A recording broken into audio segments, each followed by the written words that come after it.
хамгийн гол нь одоо бас 2016 оны Рио де Жанейрогийн Олимпиад Монголын багт амьдарчид Монголын жудочид багтхан сайхан амжилтыг ард түмэн өсөж байгаа учраас тэр утгаараа бас залуучуудаа тусалж мэддэг чаддаг зүйлээ зааж өгч багш нартайгаа хамтарч ажиллаж багш нартайгаа тусалж одоо Монгол улсаас Монгол улсын төрийн дуулыг одоо олон их шилжүүлэхийн төлөө бас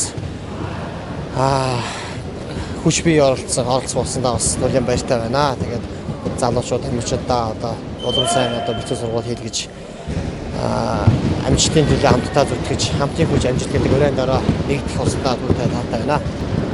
За энийг бол одоо дэлхийн аваар шалгуур тэмцээн дуусны дараа Монгол дээрээ тэгээд байшгаад ерөнхийдөө бол санал тавьсан байгаа. Тэгээд тэр үднээс ерөнхийдөө бол гаргасан. Тэгээд өнөөдөр шийдэг тэгээд ингээд байж байна да. Хүнд байв. Хаад ажиг.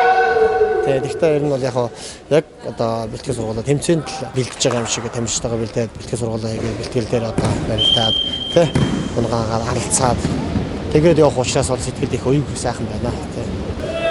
Тэгээд ерөнхийдөө бол энэ бол бидний өрөө нэгдэж байгаа зүйл одоо жудо тэр утгаараа жудогийн төлөө бие сэтгэл хөрөн мөнгө бүх зүйлээ зориулж байгаа олон хүмүүс байгаа учраас тэр олон хүмүүсийн итгэл найдварыг одоо биелүүлэх нь бол бид нар хамтдаа зүтгэх нь хамгийн чухал учраас тэгээд нэгэн хамтын хүч амжилт гэсэн өрөөнд ороо нэгдэж л одоо ингээд амжилтын төлөө тэмүүлж байна да. Тийм учраас одоо хэн юу ч чадаж тэр бүгдийг одоо бусдаа зааж өгч бусдаа үлгэрлэж дээрээс нь одоо хамт зүтгэж барилгахтаа цуг барилдаад ялахтаа давхтаа бүгдэнд нь одоо цуг байж амжилт гардаг учраас тэр утгаараа тэгээд бас бид бүх юм хамтдаа байгаа.